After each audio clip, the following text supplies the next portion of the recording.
Hi,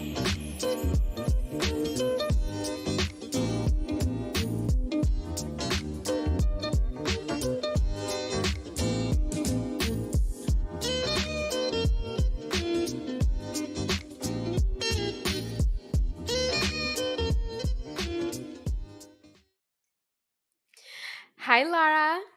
Hi, Maddie. Welcome to the Peace Love Hormones podcast. What an honor it is to have you on. We are so excited to chat with you and just to have, a talk about all things hormone health, but specifically about the IUDs. Great. Oh, thanks for having me. I'm looking forward to our conversation. So before we get into IUDs, let's get into you. What is your story? Tell my followers just why you do what you do. I think most people probably do know you from your work and your book, The Period Repair Manual. Yes. But tell us who you are in your own words. Yeah. Well, I'm pretty passionate about women's health and periods, as you know, and hormones. My background is before I became a naturopathic doctor, I was actually a biologist, evolutionary biologist. So I do see everything kind of through the lens of biology, and this is how biology works. And then I've been practicing naturopathic medicine for about 25 years. I'm Canadian, you can hear from my accent, but I live down under. So I was quite a long time in Sydney, Australia. I had a big clinic there, and now I'm in New Zealand, and I see patients here. And I also write. I have, my book, Period Repair Manual, my second book, Hormone Repair Manual. I have a blog. Yeah, so just trying to get the Yeah. information out there. And I appreciate it so much. Your blog is very informational, and both books are incredible. And for anyone who likes to listen to podcasts, which I feel like most people do Yeah. nowadays, you can get it on Audible, both of your books, or at least the Yes. period repair. Okay, so both you can. They're both on So, Audible.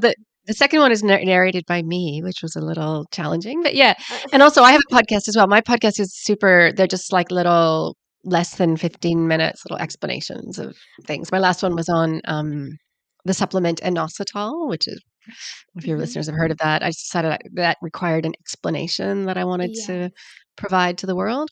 Yeah. Honestly, I love how yours are on the shorter side too. I feel like there are so many podcasts out there nowadays, and yours is very unique in that it's like it's straight to the point. We're gonna keep Yeah. this condensed, you know. Yeah. Yeah, so we'll link everything up in the show notes as well, Great. so people can easily click on them. But why I really wanted you on today? Well, number one, I've just been like really like you've been on my like dream board. I'm like, I would love to have Laura on here and realized I was like, I've never even reached out. So how about we reach out? So I do not have a whole lot of guests on my podcast. And anyway, that being said, it Yeah. really takes a lot. I really want to follow someone's work before having them on. And I feel like we are just so aligned in many ways. And I know that my following, whether they do or do not know you yet, they're meeting you now, if so, they'll just really resonate with all that you have to offer. And I get asked really frequently many questions about the hormonal IUD and about the copper IUD. I have two episodes myself on all of the different options that people have when it comes to contraception, the hormonal, the non-hormonal, the more natural.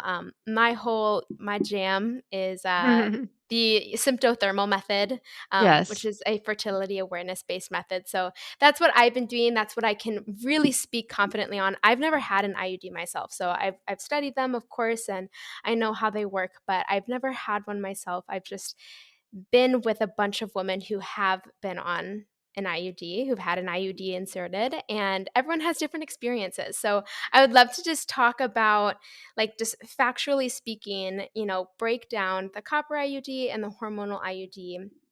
And then we do Yeah. have some questions from some of my followers, some of which I was like, "Ooh, I'm kind of wondering the same thing too." Just to give people like a little sneak peek of what we'll talk about later. Someone asked like, "Why is it that they can stay in for years at a time?" And I was like, Yeah. That's a really great question." So let's just get into how they work, and I'll let you take the reins. I'll be over here for Yeah. commentary and to just Sure. listen. Let's have a conversation about IUDs, because I'll start by saying that what's been interesting to me, I learned so much from my patients. I've had some young people Yeah, very unclear about what they even are, which is sort of interesting to me because I thought that would have been covered. Maybe it's different in the States, but like down here, I'm like, how was this not explained in sex ed? Or maybe they weren't really listening to at that point or something. But, I've had some young people say, oh, well, is it surgery? It's not surgery to put them in. So it's these little, they look like the size of an earring. They're plastic. One is plastic with a progestin or a contraceptive drug inside that it releases, and one is essentially plastic with a copper wire wrapped around it, essentially. And they're inserted in the doctor's room, so like usually in the doctor's office, they up through the cervix. And there's different methods of pain relief for that. Some doctors offer very little. Some can do like give you like a Valium and then a local anesthetic. Some, depending on the situation, sometimes it's done under a general. That's less common, but obviously it can be painful being inserted, and it's one of these things where varies quite a lot. Like some women are just, yeah, no problem. It kind of felt like a weird pap smear, and some women are like, I fainted, I vomited. It was like worse than anything I've ever imagined. And I think there's explanations. Like people just have different nervous systems. The cervix has three nerve supplies, which is quite unique, including the vagus nerve. So that's why women can faint sometimes when you touch their cervix. Um, the vagus nerve is this interesting nerve that goes straight to the brain, doesn't even go through the spinal cord. And then, of course, we've had decades of doctors really downplaying that and saying, "Oh no, oh you're imagining it. It doesn't hurt." There's like they used to say, "Oh, there's no nerves in the cervix." It's like, what are you talking Yep. about? So, yeah, Typical. that's part of it. So, I mean, there's been some awareness raising about how, yeah, pain relief should be taken seriously when these are offered. But okay, so backing up there, these little earring shaped things that the doctor puts up through the cervix and they sit inside the uterus, and they work extremely well at preventing pregnancy. I mean, that's obviously one of their superpowers is they're very reliable birth control. They're not there's no as you know, there's no method of avoiding pregnancy that's 100%. In fact, I personally have a friend who yeah, became pregnant on a copper IUD. So, and had the baby and it was all fine. And I mean, that it can happen. So I'm just saying they're, as methods go, they're one of the highest ranks in terms of Mhm. failure rate, but they're not perfect because nothing is. And both, they work differently in some ways. I mean, they both sort of sit in the uterus which can sort of create the uterine lining doesn't really like that. So it becomes sort of inhospitable to implantation, but there's more than that. The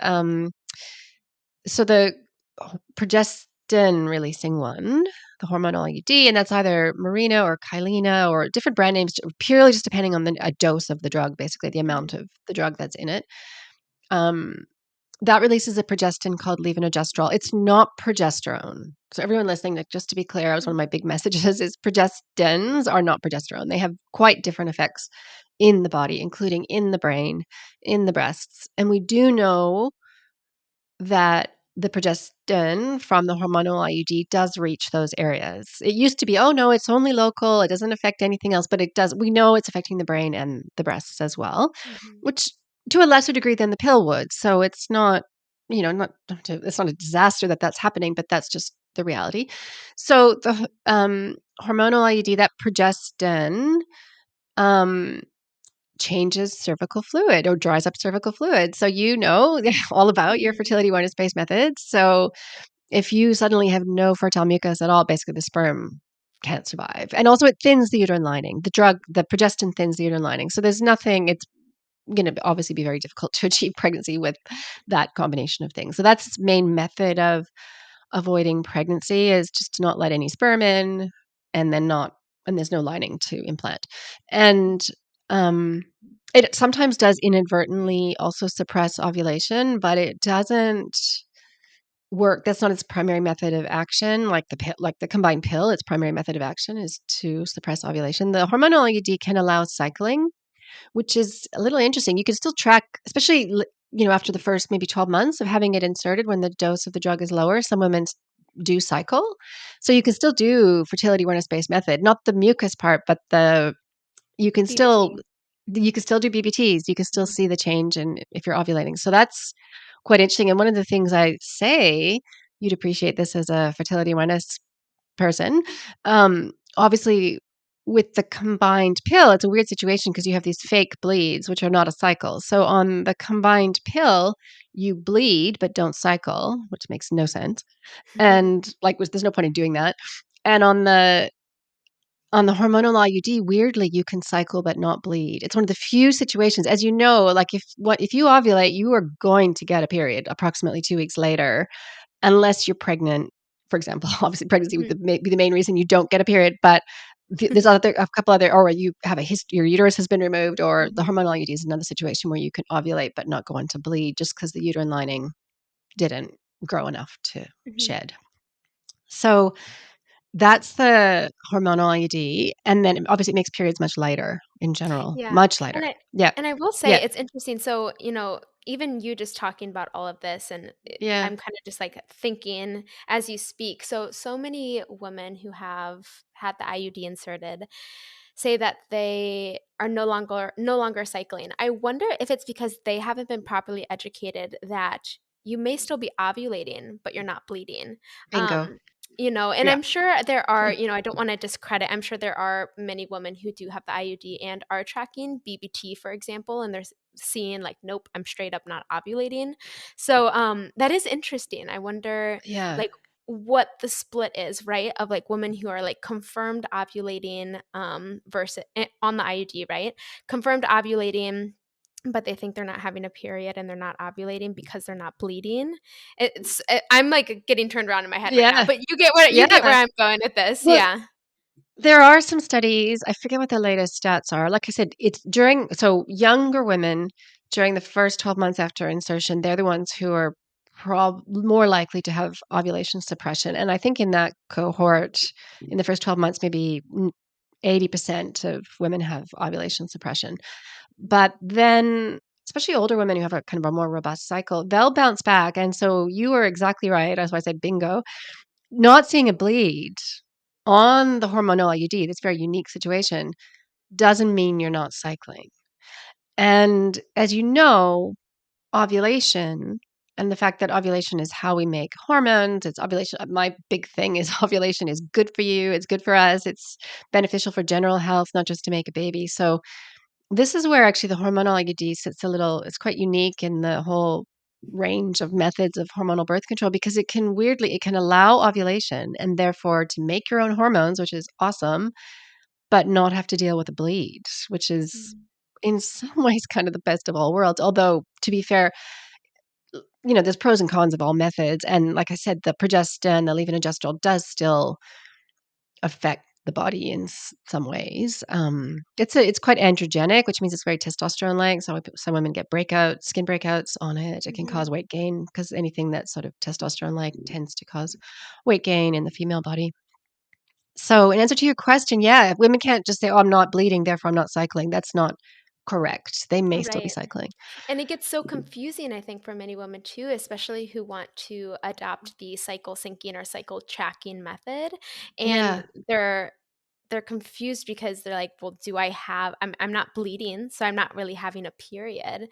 Do I go They inward during this set time? track temperatures is the only if they're up for it. I mean, tracking temperatures, they could definitely observe a cycle that Yeah. way if they want Yeah. to. I mean, if they are cycling. Um, Yeah. yeah, It's a very or you interesting thing. yeah. It's very Yeah, interesting.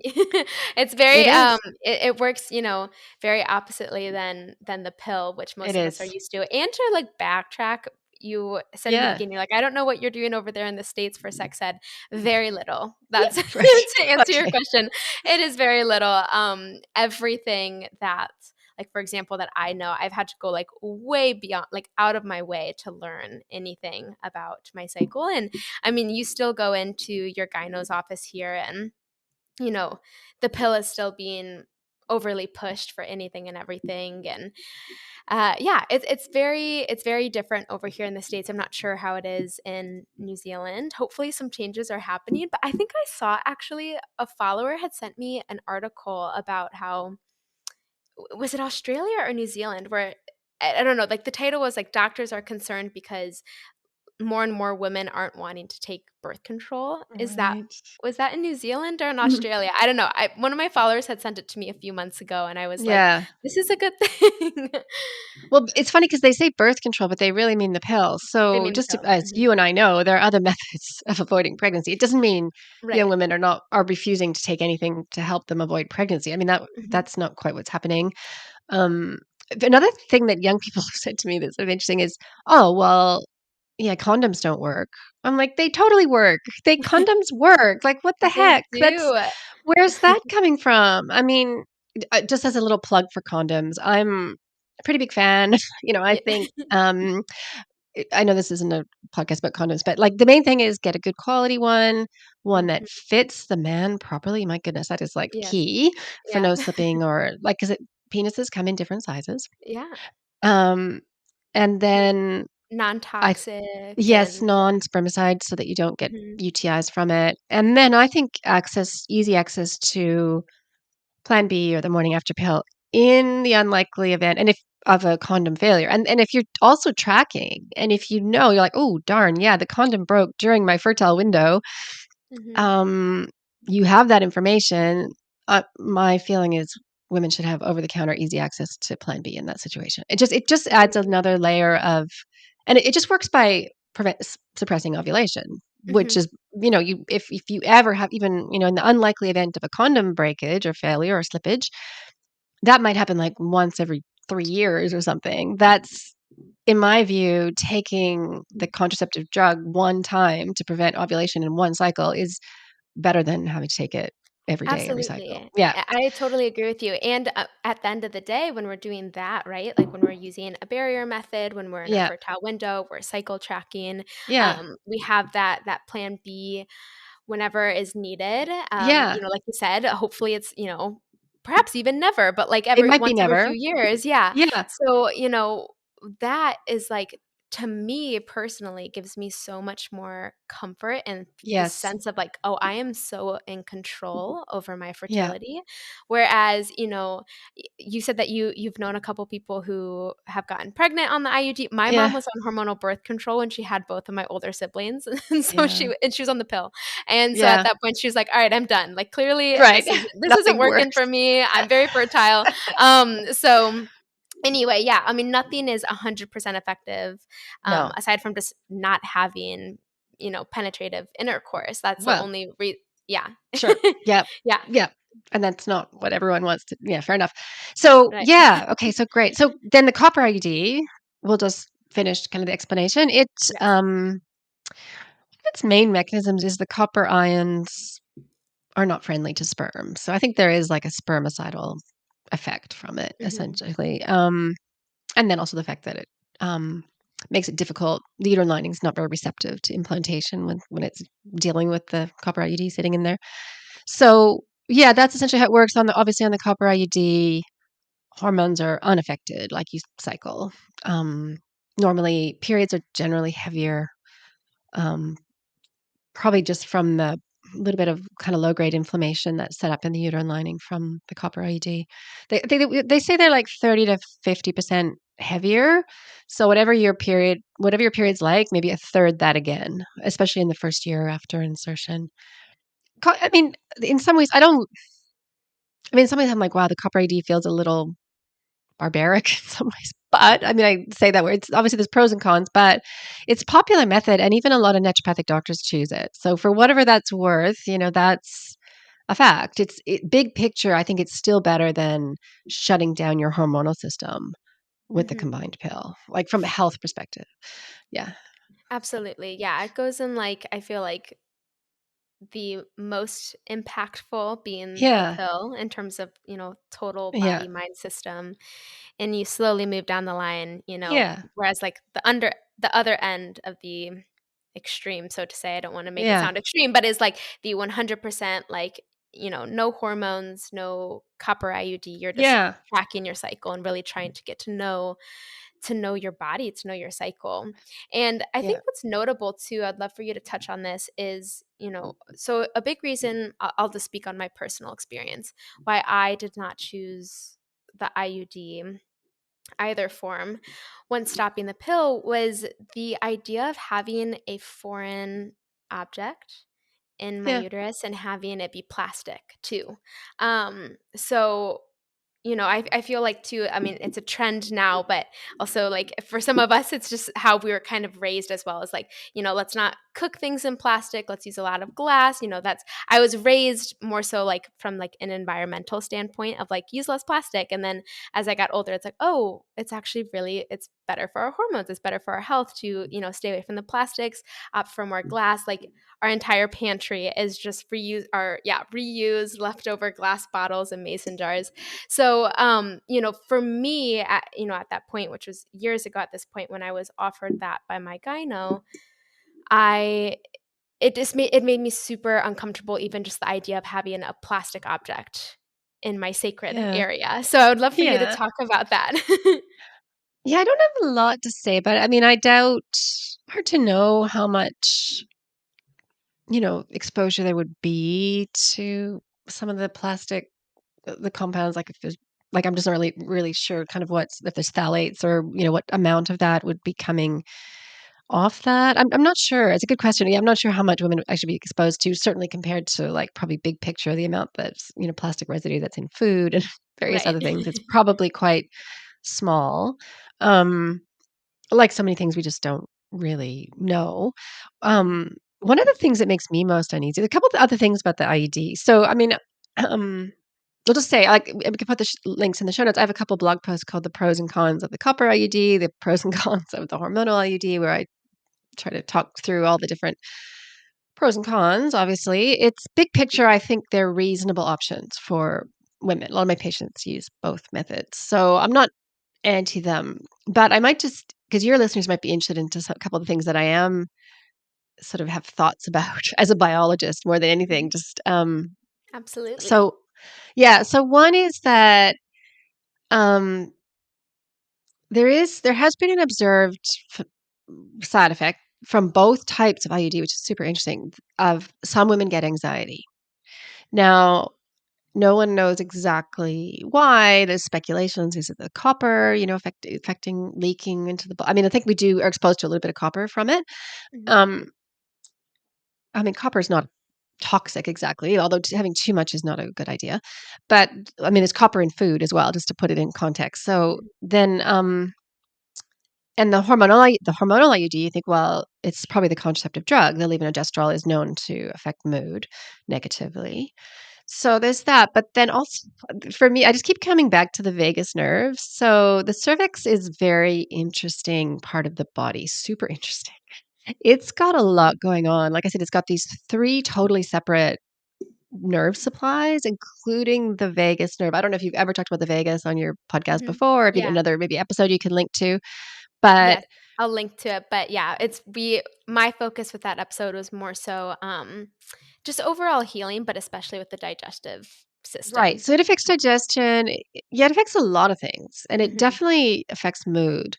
So this is now, I must full disclosure, this is not coming out of the science. I wish it was. There isn't any science on this, but just through purely my biologist lens, and I mhm, just think there could be something the vagus nerve might not love having a little structure like bump into the cervix all the time. You know what I mean? Like I'd mhm, sort of or have a string going through the cervix. Like it's just like it could be that for some women their nervous system registers the presence of, as you say, like a foreign body. Not so much that it's plastic, but just that it's hard and yeah, what structure is that this? yeah, Mhm, like your cervix and your vagus nerve and your body's kind of your nervous system's kind of going, what is happening? Like, what the right. heck is this?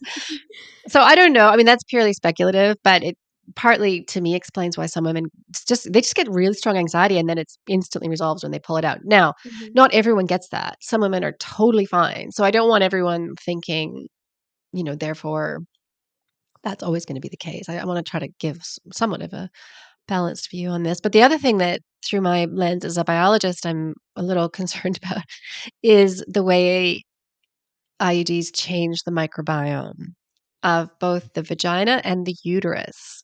mhm, So, your listeners want to know what microbiome is. Like, there's a microbiome in the gut. That's the mhm, population of bacteria. There's a microbiome in the vagina. That's very well known.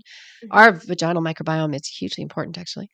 And then there's actually also a microbiome in the uterus. And actually, this is one of the things that gives me pause. The the uterine and the vaginal microbiome are not necessarily supposed to be that. It's supposed to be kind of one way, like the flow, the obviously Mhm. the blood and the cervical fluid and everything going out into the vagina, and then that microbiome kind of dealing with, okay, we've got this other microbes coming from the uterus, but with the situation of having like a string connecting your vagina to your uterus, there's like another direction, right? Like bacteria Mhm. do colonize, not as like, oh, you have an infection kind of way, but just there's a different, now there's bacteria kind of essentially growing on the IUD, and like a different, anyway, I don't, but without getting too complicated, like part of me is going, yeah, when they invented the IUD, they didn't even know about the uterine microbiome. Like that wasn't a thing. Mhm. Like they weren't, when they sat down to design this, they didn't think, oh, how's that going to affect the, uterine and vaginal microbiome. I think they had no Right. idea about that. And so it's just like a lot of things in health and in women's health, we're playing catch up later, going, oh, Mhm. wow, what does that mean if we shut down ovarian function with the pill? What does that mean to the, in this case, microbiome, if we put that structure there? And we do know that women with hormonal IUDs have a increased likelihood of, sorry, with either kind of IUD. I'm not sure what I said, but women with IUDs, both copper and hormonal, just my understanding, have an increased risk of what's called BV, or bacterial vaginosis, which is just it's like a disruption to the ecosystem of the vaginal microbiome. Mhm. And it's not like, again, it's not an infection, although they sometimes do treat it with antibiotics, but it causes kind of liquidy, bad smelling discharge, and it's not good. Like, it's not a good idea to have that ongoing. So, yeah, that's just some of my thoughts about where I don't know where that's going to go in future. I'd love for Yeah. scientists to look into that a bit more.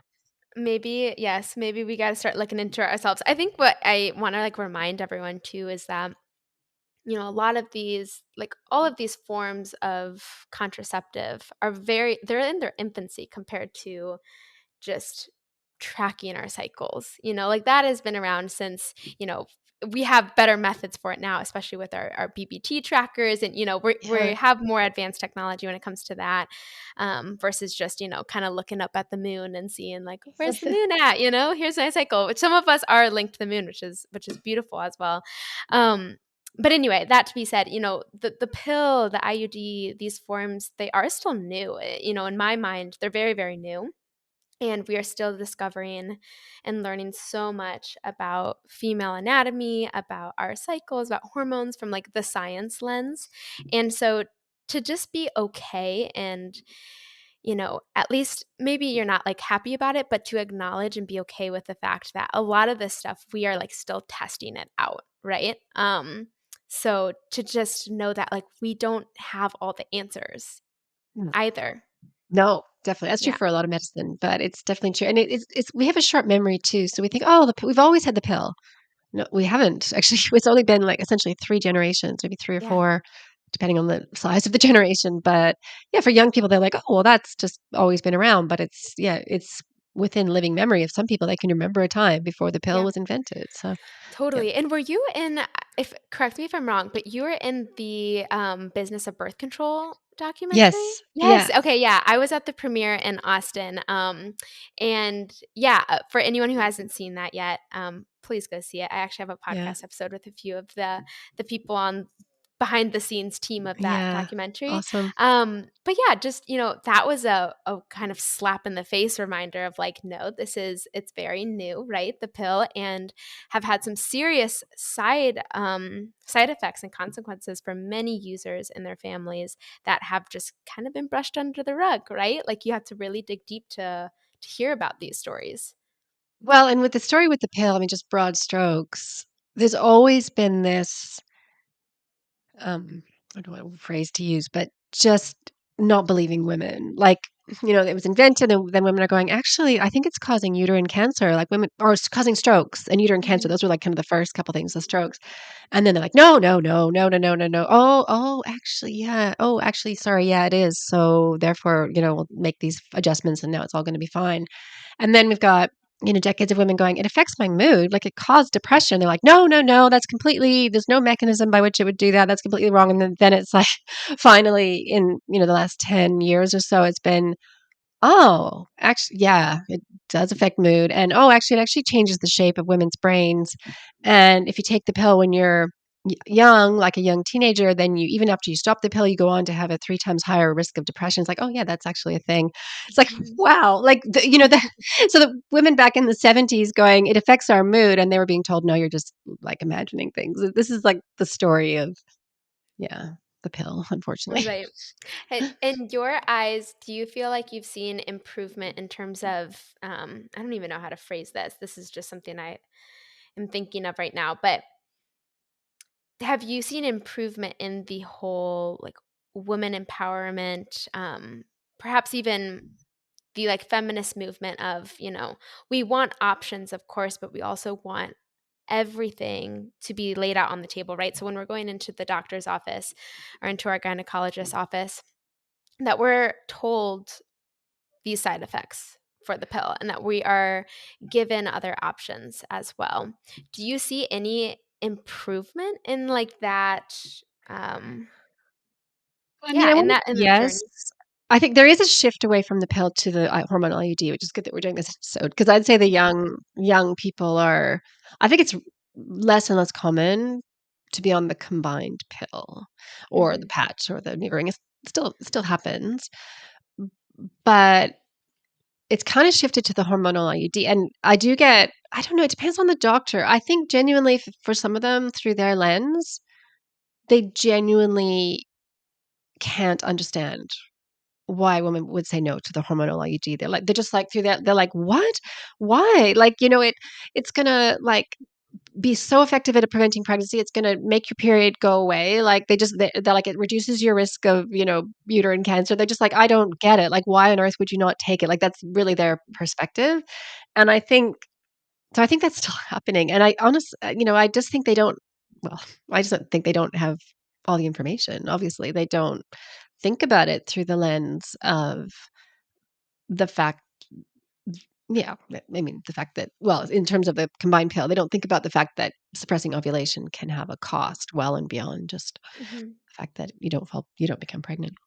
I was on the combined pill for 6 years, and so to hear you say, that you hope and kind of assume that more and more doctors are moving away from, hopefully at least moving away from prescribing that. I'm like, yes, I'm so on board with that because, that was really, really detrimental to my overall health. And in many ways, I'm still having to work at recovering from it, to be completely honest.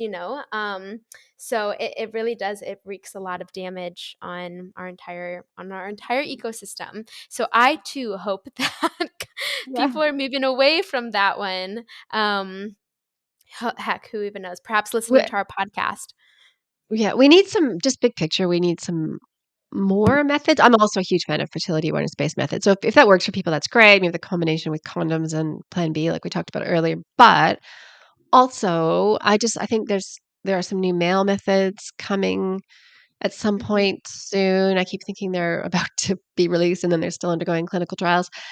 And yeah, I mean, I think there's better options on the horizon. We just need, yeah, science to Yeah. catch up. And I think the era of contraceptive drugs will come to an end and we'll figure out ways to avoid pregnancy without having to shut everything down in terms of Yeah. women's hormonal systems. Yeah. Yes, I agree. Okay, so let's get into some of these questions from Okay. people, if that's okay with you. Okay. Yeah. So, number one, why is it that an IUD can stay in for years at a time?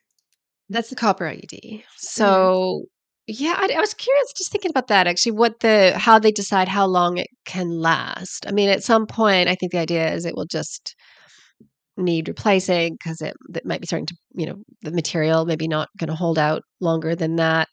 Mhm. Or there is this whole issue about it gets a biofilm of bacteria on it potentially. But yeah, the copper IUD doesn't like there's no it doesn't like run out of action or anything like that. Like the copper Mhm. is just going to sit there releasing tiny amounts of copper ions and the structure of the IUD is not going to change. So that's why some of them are 10 years. The hormonal IUD has a lifespan that is how much hormone it has in it. So it's going to release a certain amount that's going to take between 3 to 5 years depending on the type and then yeah, you have to replace because once the contraceptive drug is gone, then its effectiveness will, yeah, be gone. So Yeah. that's yeah. Yep. It is yeah, I think why that question was interesting to me is because I was like, Yeah. "Yeah, that is a really long Yeah. time," you know? 10 years is a long time. Yeah. It's incredibly long, yeah, and I mean, I know that, like you were saying before, we don't have a whole lot of science to really back this up, but, I mean, I'm thinking constantly all the time about, I mean, anything pertaining to contraception and women's health and hormone health, and so whenever I think about these, I actually do just because our hormones come in parts per billion, I am one of those people that I also everyone is different, bio-individuality. I am someone double MTHFR genetic mutation, it's harder for me to detox. So I wonder too if people with that genetic mutation, something that impairs them from being able to detox, they would have perhaps a worse experience on the IUD and that having that plastic foreign object Yeah, in I don't yeah. know. I mean, I don't certainly I'd say there's no science to back up that. I think yeah, I think the fact that I just don't think we know why some people react badly to it and some people are fine with it. I think some of it's to do with that vagus nerve and the Mhm. cervix, like I talked about. Some people might be more sensitive to copper entering the system than others, although, like I said, it's a really tiny amount. And yeah, I'm just not sure. Certainly the hormonal one, yes, some people are more sensitive to contraceptive Yeah. drugs, to levonorgestrel than others for sure. Well, Yeah. we'll just have to keep in touch throughout the next few years as more stuff Yeah. is coming out about it and be like, "Oh, you were right." Um, Yeah. okay, Great. number 2, someone asked, Okay. "Do they regulate hormones?" So a lot of these were just, and I think this goes to show too the little information that many women, at least in the US, have on the IUDs is that a lot of these questions are just about the IUD in general, instead Right. of specifying, does the hormonal IUD Right. regulate hormones or just the copper one? So, Exactly. Yeah. yeah. Okay, so copper, obviously, the copper AD doesn't affect hormones at all. The yeah, regulate hormones. This is an interesting one because, as you know, the pill is prescribed to regulate hormones. It 100% can't do that. It just Mhm. switches ovarian function off and flatlines hormones to menopausal levels and replaces them with contraceptive drugs. I have to get that statement in. Mhm. The hormonal Always. IUD, so it's releasing a drug called levonorgestrel. Now, as I said, it's not progesterone. It It depends what you mean. It doesn't regulate hormones. It can suppress ovulation, as we've talked about, and sometimes suppressing ovulation can feel good to people if they've been having symptoms with ovulation. That can feel, oh, actually, that helped me. That might feel like some sort of regulation, but it's actually just that ovulation has been switched off. It can obviously it lightens periods. I mean, that's just a fact. So that is not exactly anything to do with regulating hormones. It's just a local thinning of the uterine lining that reduces um, flow. It can also improve pain, again, because I think it's just thinning the uterine lining, sort of down regulating things a bit in the uterus. So none of that regulates hormones. Yeah. Just to say, if women are getting symptoms from like big estrogen spikes and migraines and stuff, if it suppresses ovulation, it's going to slow that down. It's going to slow down the release of estrogen. So that's Right. not exactly regulation, but it can affect hormones. Yeah. Right. Yeah. And, where I think you may agree with me on this one is like, you know, the estrogen problems and the ovulation pain is not due to an IUD deficiency. So, Right. addressing like why is that happening, right? Yeah, for some who do suffer from that, perhaps an IUD may may support that. But just yeah, figuring out like what is the root cause of that. Let's address the root Well, cause of that.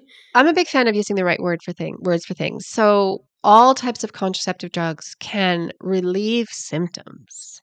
Relieving symptoms is very different than regulating hormones. Like the normal hormonal situation is to have regular ovulation and a big spike of estrogen and then progesterone coming in and then both estrogen and progesterone going away at the end of the cycle, and that's quite a big up and down of hormones. And if people are getting symptoms from that, that's often because of actually other underlying kind of health issues that make people more sensitive to the ups and downs of the hormones. It's not the hormones' fault themselves. That's kind of the way I Yeah. describe it in period or perimenopausal. Yeah, you want to become resilient to your own hormones. You want to be sort of healthy in lots of other ways so that when estrogen and progesterone go up and down, your body's like, "Oh, great, that feels good. That's no problem." Yes, because they are supposed to go up and down, right? They We do just go like up and yeah, down. yeah, we want them to. That's how it works. Yeah. Yes. Okay, number 3. Can the copper IUD cause heavy metal issues even after having it removed? Yes, sorry. I No. had a okay. No. I mean, it's not a heavy metal like, mercury or lead or something like that. Right. Um, no.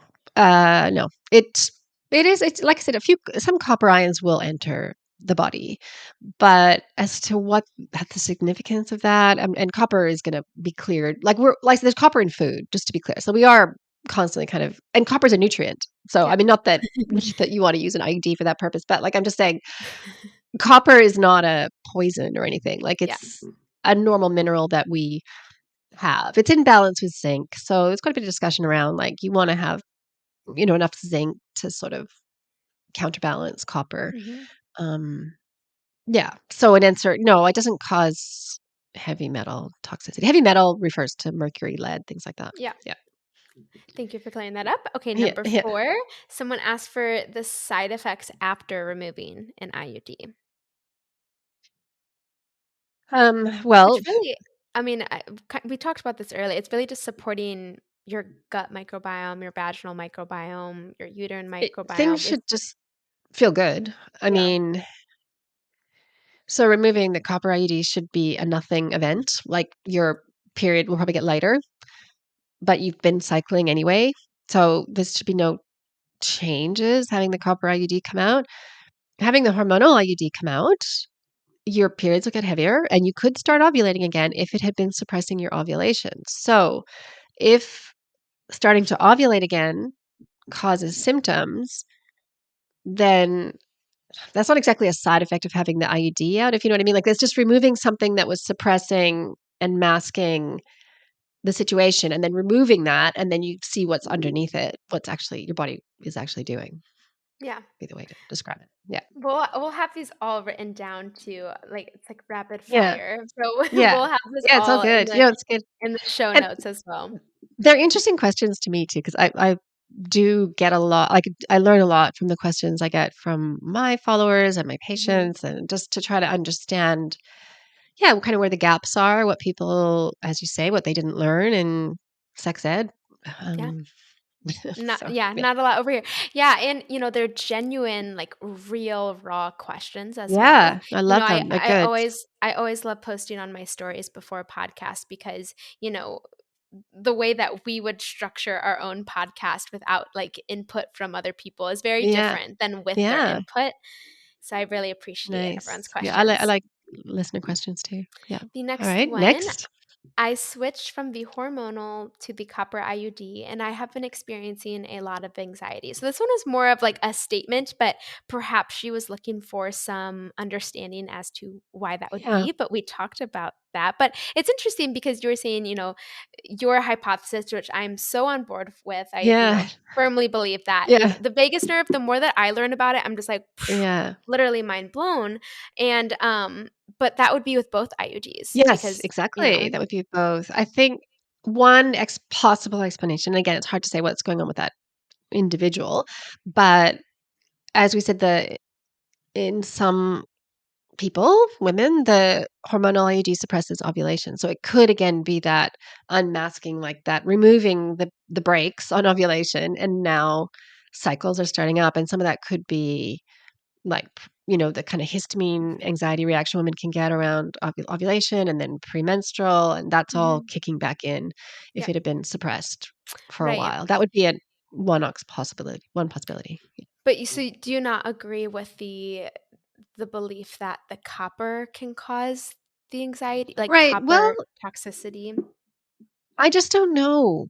I, Okay. I mean, I don't want to, I certainly don't totally dispute that.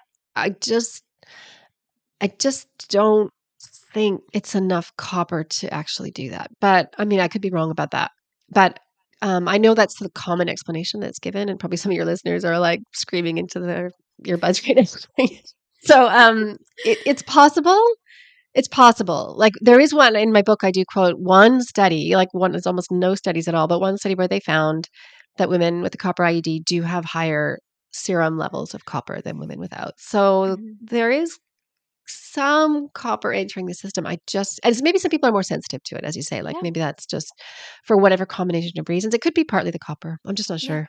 Yeah. Yeah, and I'm so, like I admire people, especially myself, when we just admit, like, we just don't know, and We that's just totally don't know. okay. We cannot know everything in this world, Yeah, especially like, no one really knows. It's like the Wild West with the IUDs, so we're still it trying to is. figure it out. I think what's most important is that we just acknowledge, "Okay, women are feeling this way." Do we know exactly why? No, but a lot of people are reporting anxiety from it, so, like, let's just take note of that, right? Absolutely. Yeah. Yeah, so, um, the next one, we answered this earlier, but is the effect local or systemic for both Yeah, IUDs? no, I hear the question. So with the hormonal IUD, and again, there's another example of, and it's not just not just your followers who are doing this, but like you see it in the like science as well, and the journalists like lumping the two IUDs together and kind of trying to make statements about how they both work, and they actually, as we've explained, like they have quite different effects. So Mhm, the contraceptive drug that's coming out of the hormonal IUD is not just local, unfortunately. Like they've done when that really came out, like we know it affects mood, which may or may not be from the drug, but I think it probably is. And we know now, last year there was a study where they did breast imaging mhm, of women who are on the hormonal IUD versus women who are not yeah, taking any contraceptive drugs, and they saw changes in the breast tissue. So yeah, the that's levonorgestrel awesome. is reaching the breasts. Mhm, As to what that means, it's hard to know, but it's not entirely local. A lot of it is local, certainly compared to the pill. And then in terms of the copper IUD, is that local? I mean, it's local, but it may be causing anxiety either by like something vagus nerve or maybe copper. Yeah, so that's not exactly local, yeah. obviously. I'll have Yeah, to link up that study. I remember I shared that on my story, or all about the yeah, my breasts. yes, yeah, Yes. and that caused a lot of rumble. No one was upset with me if, I didn't do anything No. other than share, but they would rumble as in they're like, "Please make an episode about this because we just wanna learn more." I feel like I know more women now than not who are on the IUD, versus on the pill. So, again, it's like you're, like, moving down the bracket, right? Yeah. But, what I think is very promising, and I'm very excited to you know, release this episode and let everyone know you can still track your cycle. And I think that's a good way. It's almost like a bridge from Yeah. like the pill to just, full on tracking your cycle and using condoms. Like let's be on an IUD, or perhaps you already have the IUD inserted, but let's start getting comfortable with Yeah. tracking our BBT, with tracking, you can't track your cervical mucus, Mucus. but, No. let's just try and track everything else. Which also, side note, I just want to mention, I'd be remiss if I didn't. I've mentioned Yeah. this so many times before on podcast episodes, Yeah. but, the way in which, um, the hormonal IUD works in, drying up that cervical mucus. If people just think, because I know a lot of, there's a lot of hate, especially from doctors and gynecologists, on tracking your cycle and tracking There shouldn't your be, by the way, but anyway, yeah, yeah, keep going. yeah, there Yeah. is, unfortunately. But it's like, one of the ways in which they're, that hormonal contraception in this case is preventing pregnancy is by altering cervical mucus. That's how powerful it is and how key it is when it comes to conception or not. Yes. And so, just to like, I don't know, I want to plant that seed in everyone's head of like, it is very powerful. So it is, that being said, when you are tracking your cycle, it's not woo woo, right? To be like, oh, I'm like tracking the fluid that's coming out today, and this can help me understand where I'm at in my cycle. It's not woo woo. It's, It's 100% not woo-woo. yeah. It's science-based. Mhm. It's a thing. It's a It's a thing. biological reality. It's what our body does. It's very cool that the female body has these observable signs that we Yes. can men would only be so lucky just to have such a like cool window into health the way we do with tracking our cycles. Oh, Just say yes. that. Yeah. Yes. Okay, so the last two. Yes. Well, yeah, okay, so the last two. Copper and endometriosis. Bad idea? Question mark. Uh, hmm. Okay. Well, I don't know. No, I don't know. I think yeah, I'm not exactly sure what the official word is and what the science is on copper IUD with endo. I mean, okay, for one thing, I don't know if it would cause endo. I don't know if that's the question, but like for someone who actively has Mhm. endometriosis, I personally don't love the idea of a copper IUD in that situation. They probably wouldn't want to anyway because there's like already pain and bleeding, so it's Mhm. probably off the table. Anyway, maybe the copper. I'm not sure what the copper would do in that situation. I think I'd be more worried about the microbiome side of things because my Mhm. big thing, but I have a podcast on endometriosis. It's a lot about, this sounds weird, but bacteria Yeah. in the peritoneal cavity, either coming from the gut or out from the uterus, like vagina, potentially in uterus, uh, inflaming, like adding to this sort of inflammatory picture in the pelvis. So, yeah, I guess the short answer is I'm not sure how copper would tie into that at all, but I wouldn't want a patient of mine with active endometriosis to be on a copper IUD. I think, yeah. Okay. Yeah. But I mean, maybe some Yeah. people are, and they can chime into the comments and Yeah. tell us or yeah. Yes, please do. Let us know if you, are Yeah. successfully had Yeah. endometriosis and the copper IUD. Yeah. The last one from my followers, and then I have a question for you. Um, Okay. Someone wants to know how to track their cycle even though it's very irregular with the IUD. Again, no specification on if this is the hormonal IUD or the copper IUD. Um, yeah, if Well, it's again, irregular. if it's the copper IUD is not part of that question. If Mhm. you know what I mean? Like if their cycle's Yeah, irregular, it's irregular. It's not because of the copper IUD. right. But if the hormonal IUD is suppressing ovulation, then or delaying ovulation, I mean, it could be impact. I mean, how do you? What's like anything with fertility awareness method? You can still track. You just Mhm, you just understand that ovulation is coming later and you watch for it. I mean, the difference is obviously with the hormonal IUD, there won't, as we've said a few times, there won't be cervical fluid or cervical mucus to mhm, observe. So you're missing one of the signs, but you can still temperatures. And just to be clear, I'm sure your listeners know because you're fertility awareness based person, but if you have a cycle with no temperature rise, even if you get a period, you didn't ovulate. That's an mhm. anovulatory cycle. Those are quite common. Yeah. So that's yeah. Like, does that answer the question? Yeah. How do you Yes, track if yes. you're irregular? I mean, it's the same as if you, yeah. How do you track if you're irregular in any situation? You just Yeah. do it. Still just tracking the signs, yeah. Checking Yeah. BBT, Yeah. and I love the Daisy and the Temp Drop are my 2 Yeah. favorites recently, Nice. Oh, that's nice but to have you. I like Daisy too. So we'll give a little yeah, plug for yeah. yeah, Daisy, Yeah.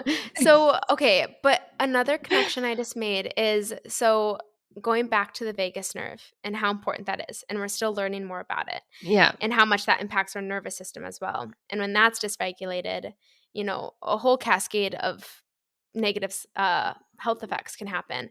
One of which, in my mind, couldn't that True. be a cessation of ovulation? You Yes. know? Yes. Yes. Okay. Yes. So I'm No, it's like, all let's good. run in circles more. I like the way your brain works. I mean, potentially, I mean, I've just been saying multiple times the copper IUD doesn't directly affect ovulation or hormones. It shouldn't. But I mean, could there be some indirect effects via anxiety? And then, yeah, I mean, as you know, Mhm. everything can affect ovulation ultimately. Yeah. So, yes, I mean, that's going to be harder to kind of tease apart in the science or anything. But Yeah. theoretically, I mean, I think, yeah, yeah.